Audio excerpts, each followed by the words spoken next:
Welcome back to Let's Talk Sports Radio right here on 94.9 Bob FM. Joining me now, a man who goes by the name simply Boston Mark. He invited me into his home last weekend. If you saw my Facebook, we had not one, not two, not three, but 4 big screens, and we crushed 6+ hours of football. And I said, you know what? What better way? The man invited me into his home. He's a football fanatic. I said, you know what? You're coming on Let's Talk Sports Radio. Boston Mark, welcome, sir. How are you? Thank you. I'm doing really well, Jordan. Thanks for the invite. Absolutely. Well, you know what? I love talking football. You know, you are a Pats fan, so we're supposed to be rivals, as I am a Jets fan. But you know what? We're going to put our differences aside and talk a little bit NFL. Sound good? Sounds good. All right. So obviously, you know, we're going to start in week 4, and what better way to start than with your beloved New England Patriots? Not exactly tested yet this year, but they go into Buffalo, the undefeated Buffalo Bills versus the undefeated New England Patriots. The Bills haven't started 3-0 since 2011, but you know, the Patriots already looking special, and they're already looking, you know, as one of those top teams in the AFC. You know, Bills Mafia, there's going to be a rocking crowd. Do you think that New England will be tested against the Bills? You know, a very motivated and, you know, a team that's looking quite good. 2 teams with some very stingy defenses thus far. But, of course, Tom Brady always operating at full, you know, with all those great tools. You know, you've got Josh Gordon. You did have Antonio Brown for 1 game. But you got, you know, great receivers. Philip Dorsett is looking good. Julian Edelman got a little bit dinged up. Not sure if he's going to play this week. But what do you think? Your Pats, should they handle the Bills easily or what? No, absolutely. Buffalo is going to be the hardest test to date for New England. Buffalo's rocking the number 5 defense, I believe, overall right now. Fortunately for New England, they're number 1. So this is going to come down to whose defense steps up the most. Turnovers. I see New England still pulling this game out, but it's going to be a really low-scoring game, in my opinion. You mentioned Edelman, Julian Edelman. Julian was practicing on Wednesday and Thursday, so I fully expect him to be in the game.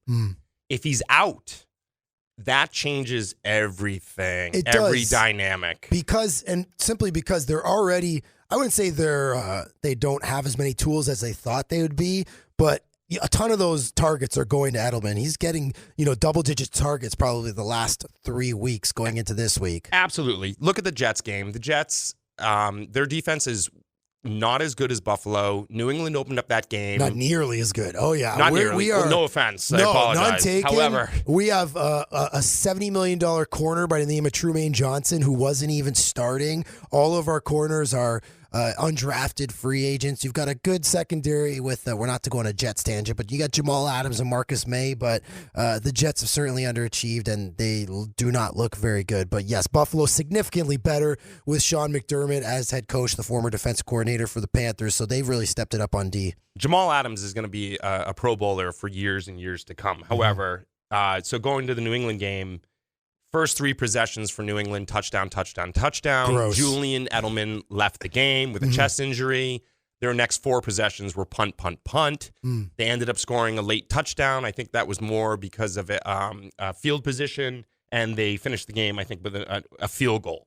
So without Edelman, they struggle.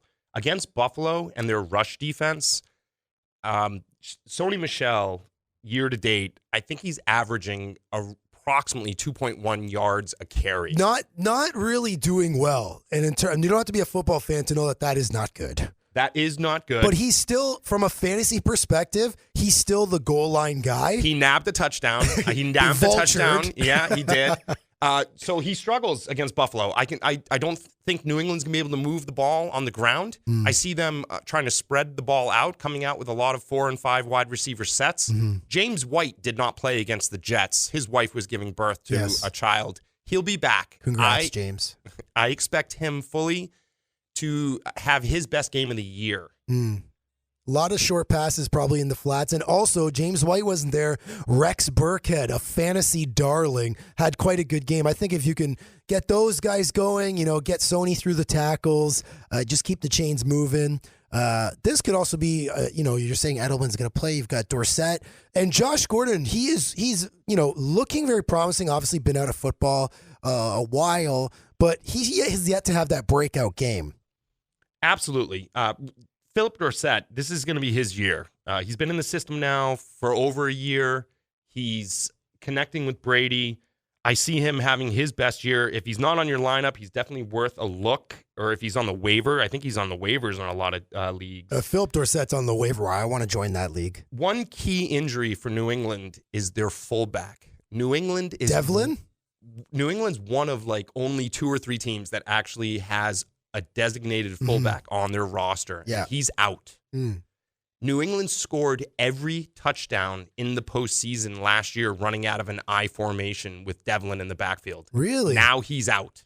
Mm. So that, again, just to me says Buffalo's going to shut down the run. Another interesting stat about Buffalo, they led the league in knocking down passes at the line of scrimmage by their defensive linemen last year. Mm-hmm. And they're already off to a good start this year. So I see Brady trying to get rid of the ball fast. I see Buffalo trying to knock those passes down. It's going to be a struggle for New England. At the end of the day, I just don't see Buffalo has enough weapons to actually overtake New England. Not this year, not this week. So New England will take it, but it's going to be a low-scoring game. And the man that replaced James Devlin, Jacob Johnson, undrafted free agent, the first player to come from a new partnership between the NFL and European scouting, right? So That's he's a guy that's born in Stuttgart, Germany. So it's interesting that they still, Bill Belichick's an old school guy. I do think it will be a decent game. I think the offense is, Josh Allen in his second year as quarterback for the Bills, looking quite good, good runner, good rusher. John Brown is looking like his number one receiver. They got, I think Devin Singletary didn't play last week. He's their new rookie running back out of Florida Atlantic. Frank Gore, the ageless wonder, pounding the rock.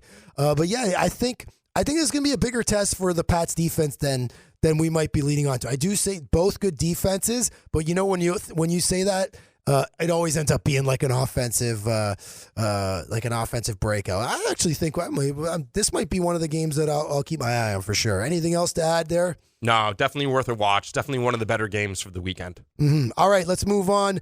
Another good game, which should be definitely something both for fantasy and for real entertainment. Remember, folks, we also watch football to be entertained for real because it has hijacked the way that we watch football. We didn't watch football on 4 big screens just for fun at Boston Mark's house. We did it because some of us were keeping an eye on our fantasy. Kansas City, they travel to Ford Field to play the Detroit Lions last week. Detroit, Marvin Jones, a guy I kept on my bench, 2-touchdown game. Any KC game, KC's offense has looked ridiculous thus far. Pat Mahomes, putting up 30-plus points in the first 3 weeks of the fantasy season. You've got Demarcus Robinson, who stepped right in for an injured Tyreek Hill, who's going to be out about 2 months. Mecole Hardman, the second-round pick wide receiver out of Georgia, is looking good. You still have Sammy Watkins, who had a great first week. And the running game looks like, Buffalo Bills cast-off LaShawn McCoy, still ageless wonder, still plugging away. How do you like this game? I mean, competitively, I think Detroit is looking okay, but they're not exactly... Chiefs, of course, undefeated. The Lions, of course, having that tie, which was, it's equivalent to kissing your sister right there. That's not entertaining. But, 2-0-1 for the Lions at home. How do you see this game? So I'm glad you brought up the tie. So this is another battle of undefeated teams. Kansas City going into Detroit. Interesting little nugget. Patrick Mahomes has never played in a dome. Now, granted, ever? In his professional career in the NFL. So this would be his first dome game. Listen, this is already yielding fruit, my man. What a great factoid. Kansas City offense, number 2 overall. They're obviously number 1 in passing. Everything starts in Kansas City with Patrick Mahomes. Mm-hmm. You mentioned some of their wide receivers. Another interesting little fact, 3 weeks, 3 different wide receivers have led the game for Kansas City. Mm. Their options are endless. Not one of those three, by the way, is Travis Kelce. And that is the crazy part. You see me, here, I'm supposed to be the sports guy. I'm listing off all their offensive weapons. I don't even list off Travis Kelce, who's arguably, he might be steering away. He's still obviously, the number one tight end in fantasy, but a lot of the attention is going to Kelce and opening up opportunities for the guys I mentioned. Week 1, Sammy Watkins. Week 2, Mecole Hardman. Week 3, Demarcus Robinson. Who's it going to be in week 4, Boston, Mark? I expect Travis Kelce this week to get a touchdown, if not 2. You mentioned Detroit. They're off to a really good start. They actually have played some decent teams. They obviously tied to Arizona, which was a bit of a shock in week 1. But then they beat the Chargers, and then they beat the Eagles. So they've played some good teams. And last night, Thursday night, the Eagles beat the Packers. So that was, it's a very interesting start to the NFL season. Absolutely. It was a must-win for Philadelphia, and they went into Lambeau, and they actually took down Aaron Rodgers. And I was surprised by that. But so I don't know what to make yet of Detroit. We'll see. I don't think they have the firepower offensively to keep up with Kansas City. But that being said, Kansas City's defense, not exactly anything to rave about. They're the number 24 defense overall. Not good. They're number 27 in rushing. So against the rush. Against the rush. Wow. So if those people that have Kerryon Johnson, fire him up, baby. Be playing fire him. Up Kerryon. I look Kerryon to get at least 80, 90 yards and a touchdown, and then he's going to catch a good number of passes out of the backfield. I think with Kerryon, a lot of people are drafting him in redraft, even in Dynasty. You held on to him for a year. He didn't get a full workload. Now you come into this year, and you can see that they just dumped C.J. Anderson, so they've got the rookie Ty Johnson behind Kerryon Johnson. If you are someone that drafted him, I think this is a really, really good game where you're going to see his full potential. He can catch, he can run. If he's given the full load, I think that, towards the end of the year, Kerryon Johnson could be a league winner. So, if you're somebody who's shopping for, an under-the-radar running back, you might have drafted Kerryon as like a high running back RB2. I think by the end of the year, Kerryon Johnson could be a mid to high RB1. Like, he has that kind of potential coming out of Auburn. And I think now that you don't have CJ looking over your back and, you've got that offense, Detroit's offense, you have Matthew Stafford. He's kind of a mixed bag, sometimes good, sometimes bad. You see on the wide receivers. Last week it was Marvin Jones. The week, you have Kenny Galladay. Week 1 was TJ Hawkinson. We're still waiting for that big Galladay game, right? Absolutely. A lot of the ones we had last year, but you see it's a more balanced attack when you have a good running back, and Kerryon Johnson is looking like he's going to be a good running back. Absolutely. And I'm glad you brought up the fact that C.J. Anderson, a lot of people don't realize that he was actually cut in week 3. Yeah. So it's now literally Kerryon Johnson and the rookie Ty Johnson. Yeah. Yep. So interesting. It will see. I know. Shout out to our other NFL aficionado, AJ, the friendly bartender. He's a big Lions fan. He says sent me something like, I don't know what I'll do if Detroit can pull it off against KC. So will be interesting. Certainly a lot of fantasy points score. What is our other feature game of the week, Boston, Mark? Well, so the next game I wanted to talk about was the Chicago Bears against the Minnesota Vikings. Okay, so you've got two offenses probably highly touted in the preseason. The Vikings, of course, last year, if you had Adam Thielen, you probably are someone that was in the top of your league or may have been a league winner. Stephon Diggs, disappointing thus far, not really getting the touches. That's all because Minnesota's not throwing the ball as much. Kirk Cousins, because Dalvin Cook I think if he's not number 1, he's number 2, the RB1. I believe he's the RB1 this year thus far in PPR at least. He is on a tear. He's number 1. He's number 1. The Vikings are number 2, I believe, in the rushing offense. Because of that, you mentioned their passing game. Such a good year last year for both Thielen and Diggs. Yeah. They're 31st in the league in passing. Not throwing the ball. And normally you would look at that stat and you'd be like, there's got to be something wrong. But as you mentioned, the other side of that is they're just pushing everything through Dalvin Cook. He is running like a man on a mission right now. Healthy and looking really, really like the guy that they drafted 2 years ago out of Florida State, like the bell cow. Absolutely. 375 yards so far through 3 games, 6.6 yards per carry, 4 touchdowns. This is an interesting nugget that I found out. He's the 5th player in NFL history to rush for over 110 yards and a touchdown in his first 3 games. Nice. There's actually 4 other players that have done that in the history in the NFL. You care to guess any of them? I don't want to put you on the spot. Of course. I love trivia. Well, let me help you. Yeah. No, I don't want help. They're all... Oh, you don't want any help? All right, fine. Give me the help. They're all Hall of Famers. Okay, Barry Sanders? No. What? Okay, Emmitt Smith? Yes. How is Barry Sanders not one of them? Walter Payton? No. Oh, my God. This craziness. So not Barry. There's 4, by the way. I said 3. There's actually 4. Does that include... So Dalvin Cook and Emmitt Smith are 2 of them, yes? Yes. Okay, so... There's 3 more. And the other there's 3... 5 then? There is 5. I misspoke. So there's 4 that have done it. They're all in the Hall of Fame. Got it. All right. So let's see then. Oh, man. Gale Sayers? No. I think I'm going too far back. I think that's not the really. problem. No? You're not going far back Am enough. I in the right? So who's the best running back, arguably, of all time? Oh, what a great question. How about athlete? I thought it was Barry Sanders. Jim Brown. Okay, sorry. Geez, my apologies. What about Earl Campbell? No. Okay. All right, just give them to me. I'm embarrassing myself now. That's all right. So we're going to go with Jim Brown. Yes. O.J. Simpson. Oh, O.J. Emmitt Smith. See, I've erased O.J. from my brain. That's and why. we both have a mutual love for this last person. Yes. Curtis Martin. Ah, Curtis, my favorite Martin. Arguably the aside maybe from Joe Namath, the best Jet of all time. Interesting list. He is, though. He's also one of my favorite Patriots of all time. Oh, yeah, that's right, because he played for both teams. So we drafted him. That is an interesting list. Look at that. Unbelievable. People probably put me on their trivia team when it comes to sports, but I totally biffed it on that one. But that's great. Good stuff. What else do you like about this game? Obviously, Trubisky still finding his footing. Again, another team that has a great defense. Chicago, with Khalil Mack, they're just such a different team. The pressure they put on the quarterback, the defense leads that team. And I still think the offense is trying to find its footing.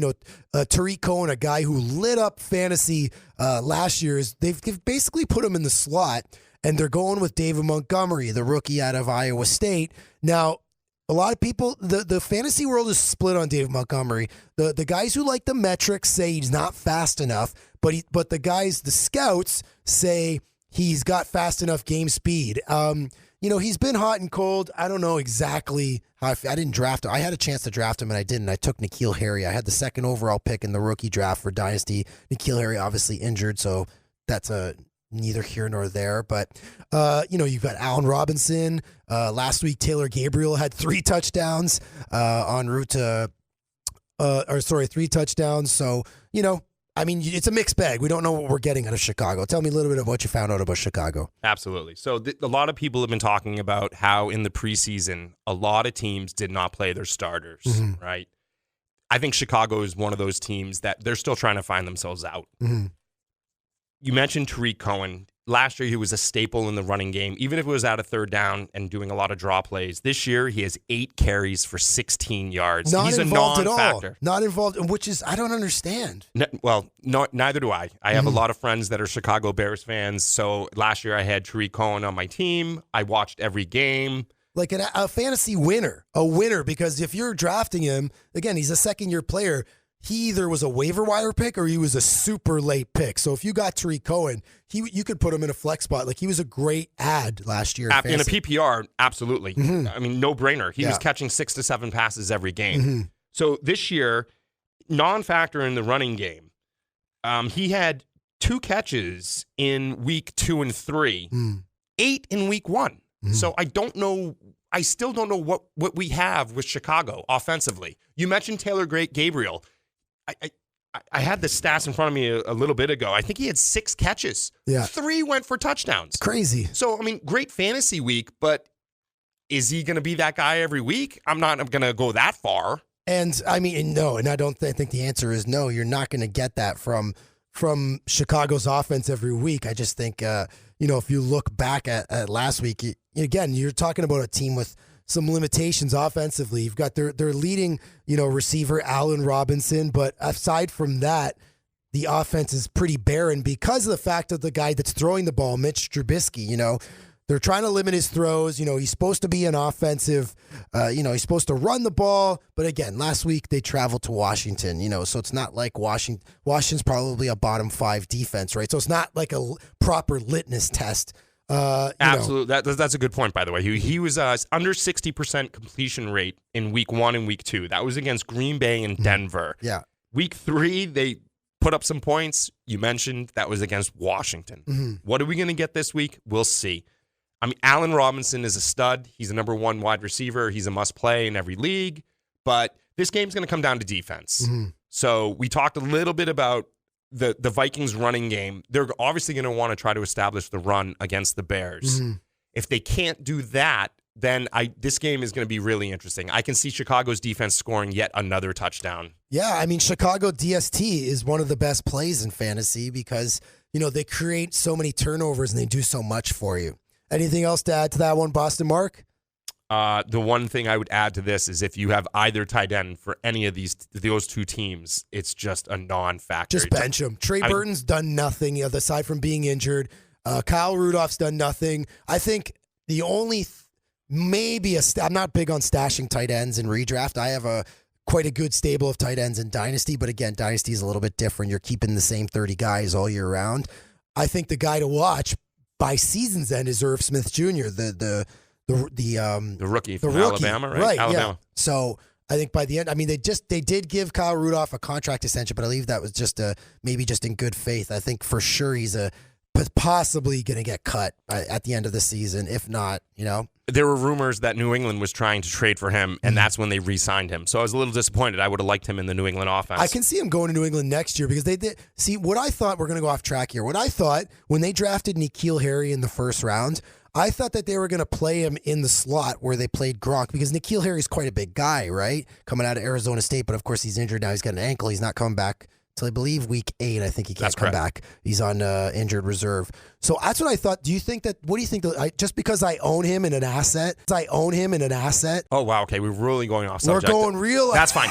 You mentioned the slot. That's owned by Mr. Julian Edelman. But the seam, you know what I mean? Like where so he will line up out wide opposite Josh Gordon. And when he comes back, I expect some good numbers from him. Yeah. I mean, it's hard because he's been hurt, so I don't know how much he's actually been practicing while he's been on IR with Brady. But in the preseason, they looked like they had that back shoulder catch down pat, which is something that New England hasn't had since Randy Moss. Yeah, and so great player to hold. Hold on to him. Don't give him up. In Dynasty, it's all about holds, right? So you don't think they're gonna? So you think they're gonna play him out wide? You don't think they're gonna put him inside sometimes to kind of go mismatch with linebackers, perhaps? Well, so again, the funny thing about New England and their offense, those players are interchangeable, right? I mean, you're not going to find Edelman lined up out wide, but I say that, and New England's in the Super Bowl lined up their fullback out wide. So they're one of the better teams at adapting at what the defense throws at them. That being said, N'Keal Harry, yeah. Isn't he 6'3", 6'4", 210, something like he's jacked. Everything I saw in the preseason was him lined up wide. It'll be opposite Josh Gordon. Yeah. That's just safeties are going to be cut over the top on Josh Gordon. Yeah. I mean, New England just moves so many pieces that, of course, I can see them moving him, putting him in motion, getting a lot of those shallow crossing routes. Yeah. He's a great athlete. So, again, great player to hold on to. We'll see what happens. I'm looking forward to him coming back. So let me ask you this. Let's talk a little bit about the Patriots. I'm going to pander to my audience here. Do you have one more game before we go back? I had one more comment. Sorry, because I feel bad for the Vikings fans, but I had to say this. Yeah, hit me. Eli Manning. Trash. Has more passing yards than Kirk Cousins. Let me ask you this. How is that possible? That's pretty pathetic. Kirk Cousins was like one of the first, the last 3 years there's been a wave of huge money being given out to quarterbacks, rightfully so. I mean, but even across the league, that's the way the NFL is. There's short-term, low guarantees, high incentive contracts. That's the way the league is. It's just it's not like the NBA. There's 50 plus players on the roster, so you don't get those big deals or bigger businesses, right? What was I talking about? I totally blanked. Oh, we're talking about Kirk Cousins. Yeah, that's what we're talking about. If you're a Vikings fan, are you like asking for buyer's remorse on Kirk Cousins? That's so certainly through 3 weeks of 2019, you are. He had a great year last year, right? He looked like he was connecting with Thielen. Not looking, he connected with Thielen. He had over 100 catches, didn't he? And then you add on Diggs. I know we mentioned already they focused on the run. They have the number one running back and a really good rushing team. But the drop off so far through 3 games is just, to me, shocking for the money that he's getting.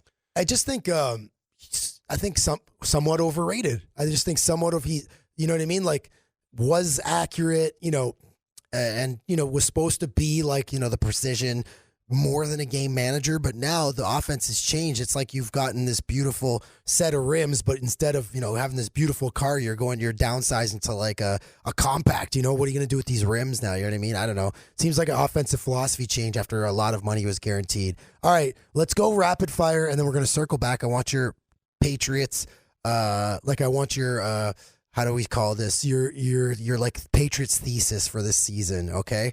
So obviously let's go rapid fire. Redskins, traveled to MetLife to take on the Giants. Of course, you've got Daniel Jones, the new hot thing in football. Everybody counted this guy out at a Duke, okay? Takes over for Eli Manning last week and proceeds to put up some. First of all, he rushes for the game-winning touchdown after his team was down by double digits in Tampa Bay. Tampa Bay trash defense.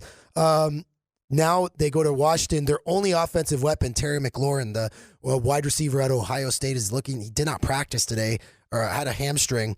But the Giants, of course, Saquon Barkley, high ankle sprain. He's out for 2 months.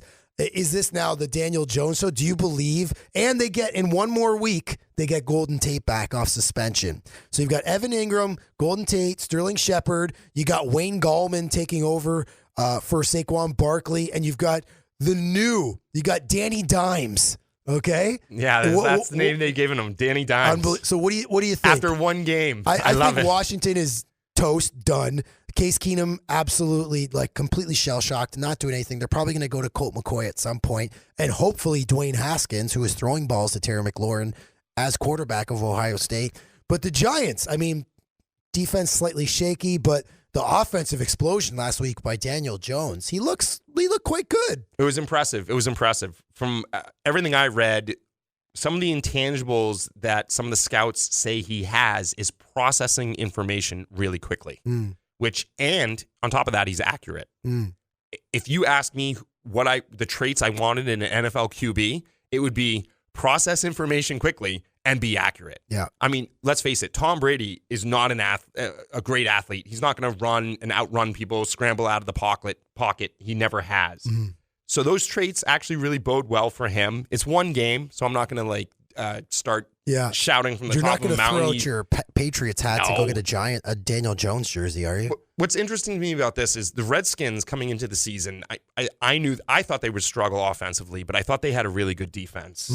They've given up over 30 points in 3 consecutive games. If they do it for a fourth, it will be the first time since 1954 that the Redskins have done that, which is shocking. 1954, that's a long time. Josh Norman, washed, and who else is on that defense? I will pay money if you tell me, you got 2 years ago, you drafted Jonathan Allen out of Alabama, the defensive tackle. The year after that, you got Deron Payne, also a defensive tackle.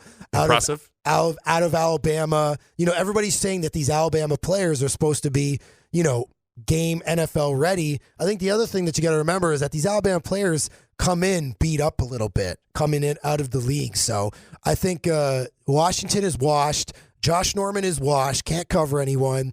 I don't think they're doing anything. Terry McLaurin, Scary Terry, F1, whatever you want to call him. I think he's a bright spot. My brother-in-law owns him in Dynasty. He's a nice get. Get him on if you got him on the waiver wire, but I think that Washington's done, and I think the Giants are going to look good. Start up Giants defense, actually, because if you got no Terry McLaurin, you got nothing. I'm sorry. I'd go so far as to say I'm guessing Daniel Jones is out there on the waiver wire. Put him in. He's worth picking up and playing this week. I don't know if you don't have a good matchup. At home. Versus a trash Washington defense. You mentioned the wide receiver who's still injured for the Giants. Yeah. But Sterling Shepard or Sterling. Which one? The Giants receiver? Yeah. Yeah. It's not Sterling. No. No, it's not Sterling Shepard. Now you got me mixed up. Shepard. It is Shepard. Let's just go with Shepard. And obviously Ingram, the tight end. He's still worth a play. Yeah. I still like it. I mean, the Giants are going to take that one. It's gonna be a close game, but I like the Giants. The other receiver, of course, Golden Tate, he's off. He tested positive for fertility drugs in the offseason, so he was their big pickup in the offseason. But yeah, and you let my doubt confuse you. It's Sterling Shepard. That's the wide receiver. Absolutely. It's 100%. And by the way, he's a must play. Yeah, because he actually looked good last week against Tampa Bay. Evan Ingram is the guy though to own. But I think if you are a Sam Darnold owner or a Jimmy Garoppolo owner, those are the two teams I'm by this week, Jets and Niners. Then yeah, fire up Daniel Jones. This is going to be like not the best game, but we'll just run through this quick. Tennessee travels to Atlanta. Atlanta, of course, starting to get going a little bit. Julio is probably the most appealing guy in that offense.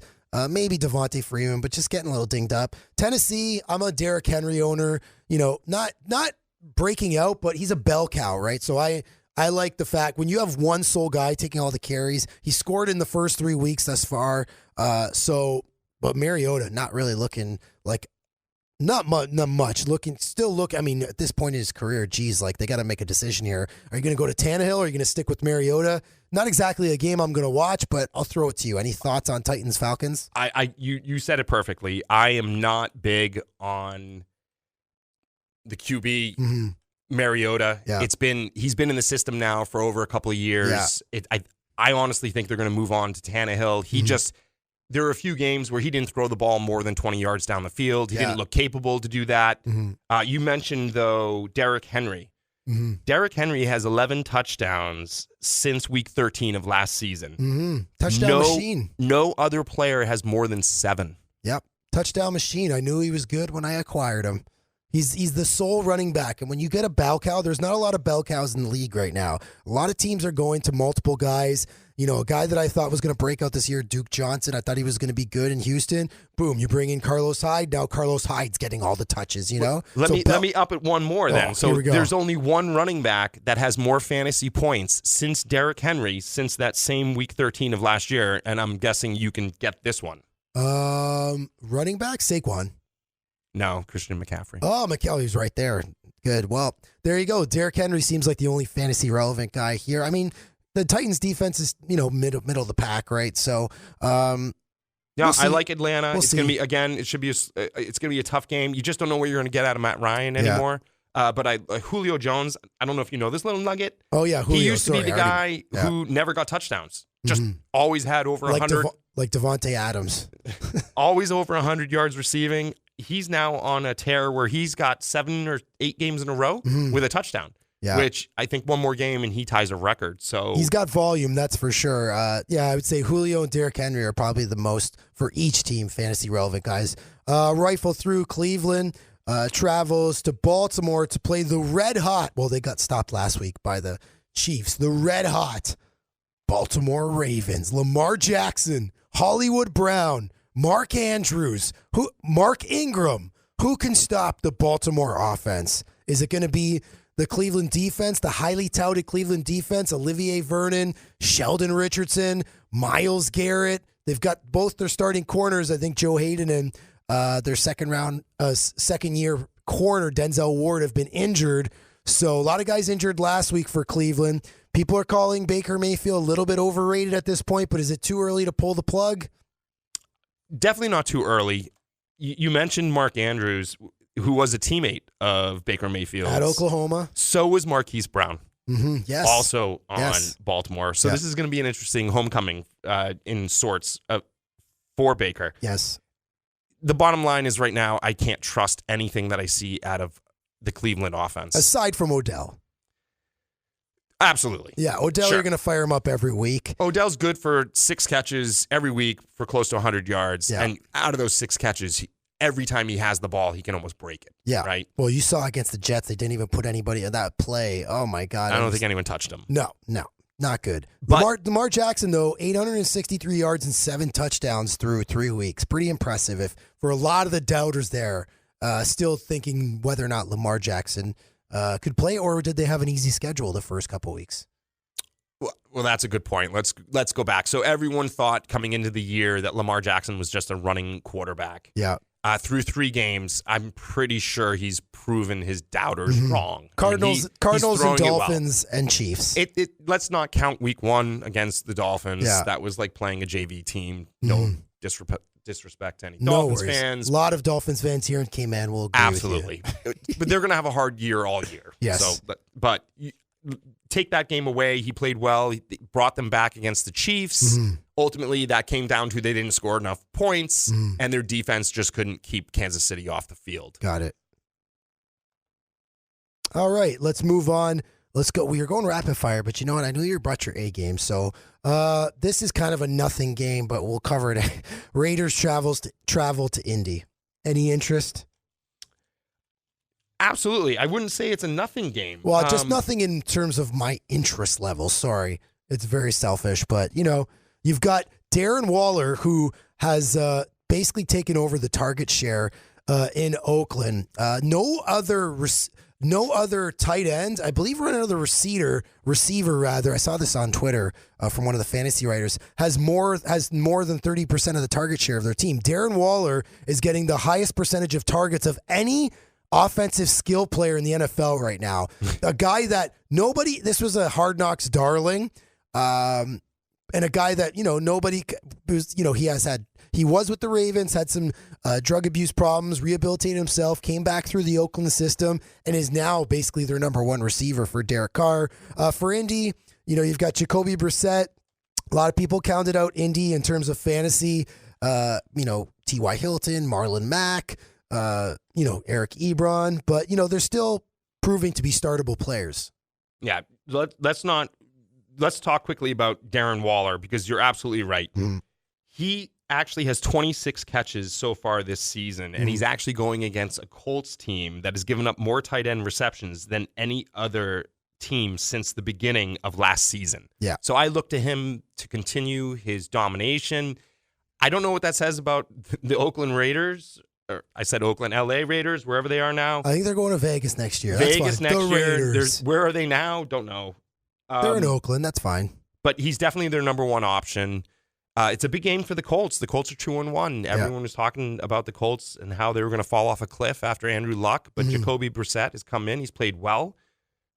I believe T.Y. Hilton is questionable, if not out, for this game. Do you have any update on that? I can search it while you keep chatting. You tell me. But I like Marlon Mack to have a big game. I think Oakland's going to try to establish the run early and really lean on Josh Jacobs, the rookie out of Alabama. And I read something that they need to get him more involved in the passing game, which I agree. They've got a lot of running backs there, and I think Josh Jacobs has proven to be good but not great thus far. But, you still have Jalen Richard, the passing down guy out of Missouri. I believe it's his 3rd year in the league. You still have DeAndre Washington, but you draft Josh Jacobs first overall. You have to give him the touches, yes, if you're John Gruden. Absolutely. Still questionable as of 40 minutes ago, T.Y. Hilton. Yeah, so that's going to make a big impact. But this is a big game for the Colts because they got to keep pace, right, with Houston. We'll touch base on Houston, I'm sure. Yeah, let's do that one next, man. We're talking Texans taking on hosting the Carolina Panthers. The Panthers, now a quarterback, Kyle Allen, a man who, quote, doesn't give a crap about scarves or hats. He just wants to play football. Undrafted. Yeah. And undrafted. What more can you ask for from the guy comes out, gets, finds Curtis Samuel, another favorite of mine. I mean, mind you, they were playing the Cardinals, but, looked pretty good. 261 yards and 4 touchdowns. McCaffrey had 1, Olsen had 2, DJ Moore had 1, and Curtis Samuel had 1. Now, again, bigger test going against the Texans, but the Texans aren't exactly playing great. They traded a whole bunch of equity before in the season to get Laramie Tunsil. Turns out an offensive tackle can't guard every single defensive tackle. Deshaun Watson, still playing that elusive game. They have got some good play from Carlos Hyde, though, who's established himself as the number 1 running back quickly. You mentioned Duke Johnson earlier. That I thought completely out of the equation. I thought I was all on Duke. I traded Robbie Anderson for Duke Johnson straight up. I drafted Duke early as well. I thought he would be the lead back, but Carlos Hyde has definitely taken over that role. Yeah. Deshaun Watson has been playing phenomenal. You think? Absolutely. He's still getting hit. Sell me. He's getting hit every other drop back or running for his life on every other drop back. Whatever fix they tried to do on that offensive line, it's not working to date. Not to date. Yeah. We'll see if they can turn things around. But he's running for his life and he's still throwing dimes. Yeah. I think though there is, when you have, and again, I'm just going to stand on the soapbox for Duke Johnson. Instead of scrambling as much as he does and taking as many hits, I believe he was the only, I saw a stat, he's taken in the last 7 games, he's taken 4 sacks a game per game, which is the highest of any NFL quarterback. I think I saw a stat like that. But that's where you need the Kiki Kuti. He's been kind of had a hamstring injury. You need, and Duke Johnson, throw into the flats, throw short balls. Deshaun refuses to throw dump off passes. And that's where I know you say you think he's playing amazing. He's playing the best that he can with the line that he has. But I think someone needs to get in his ear, hopefully Bill O'Brien, the head coach, and say, hey, man, dump the ball off to Duke. Dump it off. That's one team. That's where I thought that the Texans, Lamar Miller before Duke Johnson and now Hyde is ahead of Duke Johnson. They need to pass more to the running back in the short passes. For some reason, obviously a big reason is DeAndre Hopkins. They're looking for him a lot, right? You've got Will Fuller, you've got Kenny Stills, but this team needs to there's such a vanilla offense. You know what I mean? It's very you watch a Houston game and there's just no imagination in the offense. I don't know. Maybe that's a good point. It's a really good point. And by the way, he does connect with Hopkins a lot. Right. So you're right. He's Which probably is down holding the onto the field, ball. though. You're way down the field. Yeah. So he's holding onto the ball too long. That's a valid point. We'll see. It's a battle of the Texans are 2-1. Carolina's 1-2. So, and Texans have to keep pace with the Colts. Yep. So it's going to be a good game. All right. Bucks travel to L.A., the Coliseum, to play the undefeated Rams. The Rams, if you're in fantasy, you love them. Cooper Kupp is looking like the definitive number 1 wide receiver. You still got Brandon Cooks, who's doing well for you as a wide receiver, too. You've got Robert Woods, who really had a strong year last year, but not as really off to a hottest start as maybe some people that drafted him thought. Todd Gurley, not exactly exciting people in the fantasy world. Is his knee worse than people thought? There doesn't look like he has a lot of explosion. But the team's 3-0, and then you got the Bucks, who I don't know what to make of the Bucks. Jameis Winston, I don't think he's very good at football. You got Mike Evans, you got Chris Godwin as your receivers, but the running game is kind of non-existent with Peyton Barber and Ronald Jones. O.J. Howard, we talked about him last week. Who knows? What do you think of this game? So Ronald Jones, let's start with the running back. He had 80 yards last week against the Giants, averaged 5.7 yards a carry, which is actually pretty impressive. Career high. Probably. Yeah, no, it definitely was. Career high. Why he didn't get the ball more, I don't know. I still have a sour taste in my mouth because of that game, because the Bucks were up by 18 or 16 and lost to a rookie quarterback. Danny Dimes. You can't stop him. You can only hope to contain him. Mike Evans had his coming out party. First big game of the season. 3 touchdowns? Is that right? Mike Evans? I'll fact check, but keep going. But their defense just completely let them down. There's really nobody on there that scares me. A porous secondary. Yes, 3 touchdowns, 190 yards, and 8 catches for Mike Evans. Oh, good. So I had that right. Nailed it. Just bad. Awful. Yeah. Awful against a rookie quarterback. Yeah. And Saquon got hurt, so he wasn't even in the game. So it's not like they were being, they just bad. So Jameson Winston's one of these quarterbacks. You mentioned it already. This might be the last year. The Bucs are going to have to make a decision. Both are they going to go forward? Yeah, absolutely. Are they going to go forward with them? Mariota and Winston. You might see both of those guys on different teams next year. 100% agree. Yeah. So I like the Rams in this game. You mentioned they're not getting a lot out of their running game.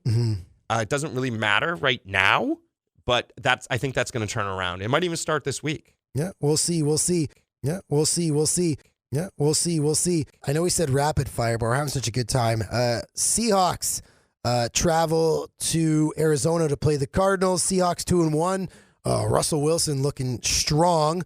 Aside from, that was quite a competitive game versus New Orleans. The Cardinals 0-2-1. Of course, that tie in week 1 versus Detroit. rookie quarterback Kyler Murray. I think I'm a David Johnson owner. I think which is the running back for Arizona, not really getting involved in the passing game that much, but again, another bell cow runner. Larry Fitzgerald, just the ageless wonder. You've got Christian Kirk, who looks good there. And if you're, the Seahawks, DK Metcalf stepping right in as a rookie, as that number wide receiver 2, and Tyler Lockett. Really, really looking like a steal if you took him, 5th, 6th round, because this guy's put up wide receiver 1 numbers. What do you think of this game? Yeah, so I still don't know what to make of the Seattle offense. It's kind of been up and down. All over the place. I was high on Chris Carson when the season started. Little nugget on this. He already has 3 lost fumbles this year. 3 fumbles, I was going to say. 3 for this year. Mm-hmm. All of last year, he had 2. And last week was a prime moment for the second-year running back Rashad Penny to come in and take that role, because the previous week when he had fumbled the second time, Carson did, Penny came in, he took some of the touches, he scored double-digit fantasy points. Then last week, Penny hurts his hamstring, and the team turns, you've got your CJ Procise, and, they have to stick with Carson. A lot of fantasy guys liking Carson, but a lot of points are going to be put up in that game. Oh, yeah. I will say that. Mm-hmm. I like Larry Fitzgerald for Arizona. I like, obviously, Russell Wilson's a must start. He's obviously one of the best quarterbacks. Yeah. Little thing about Kyle Murray, he has 137 pass attempts through his first 3 games. Chucking it. That will be, that's I believe, the most by any player since 1970. Wow. This guy brought his A game. Boston Mark is not messing around. Jags. Jags travel to Mile High to play the Broncos. Broncos 0-3, Jags 1-2. You've got, Joe Flacco. I'm not even sure. I'm not a big Joe Flacco fan. 733 yards and 2 touchdowns. Leonard Fournette not doing much. 179 yards over 3 games. The guy who's doing well is the second-year wide receiver for Jacksonville. That's DJ Shark, 277 yards and 3 touchdowns. The Broncos' defense really letting them down early on in the season. First-year head coach, longtime defensive coordinator Vic Fangio. What is he on the hot seat already? After 1 month in the league, you've got the Jags, you've got Gardner Minshew, the legend, the mustache king, the Uncle Rico of NFL football. I don't know what to make of this game. Throw me some factoids, Boston Mark. Well, so interesting you bring up the coach for Denver, Vic Fangio, former defensive coordinator. Mm-hmm. Denver, well respected, very well. Yeah, he was a really inherits a team that has Von Miller. And second-year defensive end Bradley Chubb. Right. 2 very, Chubb, obviously the jury's still out, but Von Miller, doesn't get much better than him. And what's the only team in the NFL that still does not have a sack this year? The Denver Broncos. Unbelievable. So it makes, I don't understand it. I do look for them to break out soon. I am not a Joe Flacco fan. I hope nobody has him on your lineup. Just a pocket sloth, just a statue back there. He's not good. There's not a lot of fantasy upside on any player. Philip Lindsay, a running back 2, and maybe Cortland Sutton as a depth wide receiver, but I think that's about it. But Gardner Minshew. We have to talk about Gardner Minshew. The legend, Gardner Minshew the second. He's growing. The legend's growing. He's the only one in his family with that name, but he's the second, so that's fine. What's the story behind that again? Who cares? I can tell you this much. He has 65 completions through 88 career pass attempts. He only needs 6 more completions in the next 12 to set an NFL record for the most through 100 pass attempts. Wow. Which is impressive. Yeah, absolutely. Especially for somebody, mid-round pick, rookie. You spend big money on Nick Foles, breaks his collarbone, and hey, look at that. You want to get that offense going because, you got Jalen Ramsey who's, not playing, doesn't want to be there. So, they really need to do something on offense. Leonard Fournette not doing much. No, that's a high draft pick. DJ Shark. DJ Shark is the one who's been performing. I'm looking for a big breakout from D.D. Westbrook. Yeah, a guy that a lot of people compare to Marquise Brown, also another Oklahoma player, right? Like he's that short, fast, twitchy receiver. not really getting him the ball. And I think that's what people thought, that Dede would be the number one in that offense, but it's turning out to be DJ Chark with 3 touchdowns thus far. Absolutely. But if he's available out there, he's worth a pickup and stashing. Not a start for sure. Dede? Dede, absolutely. And by the way, he's a slot guy. So nowadays, so many teams play 3 wide receiver sets that you talk about starters. It's almost irrelevant. But who is a rookie quarterback's like best friend? A tight end or a slot guy where you can just dump it off for 5 yards? It used to be the tight end. Yeah. But not anymore. Yeah. Not anymore. Now the way the NFL's changed, it's definitely the slot wide receiver, even in some offenses, is a running back. Let's go to the Cowboys, undefeated, traveling to New Orleans to play the Saints. Dak Prescott playing at an MVP level. 9 touchdowns, 920 yards. Ezekiel Elliott, he's got 2 touchdowns, 289 yards. Even Amari Cooper, who is looking, they're kind of getting a little thin at wide receiver there. They brought up the former Jets wide receiver at Ohio State, Devin Smith, who was out of the league with injuries. Now he's getting fired up in place of Michael Gallup, who's out for a month with knee surgery. Amari Cooper is going to be a game-time decision. And they're playing, Teddy Two Gloves, Teddy Bridgewater, who's in place of Drew Brees, who broke a bone in his thumb. He's out for 2 months. But this should be a really, really good NFC battle, potentially an NFC Championship preview. Well, this is a great game. Sunday night game, so 7:20 local Cayman start. Love it. I don't know if you remember last year when Dallas played the Saints. Dallas shut down both Michael Thomas and Alvin Kamara. So they have the formula. I think they have the confidence that they know how to do it. So I look for them to deploy the same kind of defense, take those 2 out of the game. Obviously, no Drew Brees. I like the Cowboys in this game. Yeah, absolutely. I mean, my when a family member back home, he loves the Cowboys, and I just don't like them because he loves them. So, Cowboys fans, they're so like they have so much bravado. But you know what? I'm a Dak Prescott owner. I'm starting him this week. I think there's gonna be a lot of points, and I just think they're actually, to me, they look like a championship team this year. Dallas is definitely going to be one of the better, if not one of the best teams in the NFC. That's for sure. All right, Monday nighter, last but not least, the winless Cincinnati Bengals travel to take on the winless Pittsburgh Steelers. It's the Battle of Ohio, sir. Pennsylvania. Pittsburgh's in Pennsylvania. It's the battle of whatever. I don't think anyone would have guessed at the beginning of the season that this game on the schedule would be 0-3 against 0-3. All right, is that fair? Oh, yeah. I mean, nobody guessed Ben would be out for the season. No one would guess that the Steelers would trade their first-round pick completely unprotected straight up for Minkah Fitzpatrick and a few late-round picks. Now they learn that Vance McDonald, the tight end, is going to be out for an extended time. And they move another pick to Seattle for Nick Vannett. You look at the Bengals, guys to own there. Definitely Tyler Boyd quickly emerging in place of A.J. Green, who should be back in another few weeks. The John Ross train has cooled significantly, but Tyler Boyd is definitely a guy that I own, and definitely a guy to own in fantasy for sure. But I'm not sure. I don't even know if I'll even watch this game. No, this is going to be a hard one to watch. Yeah. Maybe one of the ones you watch on replay the next day. Yes. But I know there are a lot of people out there that might have drafted James Conner late round 1, maybe in round 2. Oh, yeah, big time. They've got to be that's a hard pill to swallow.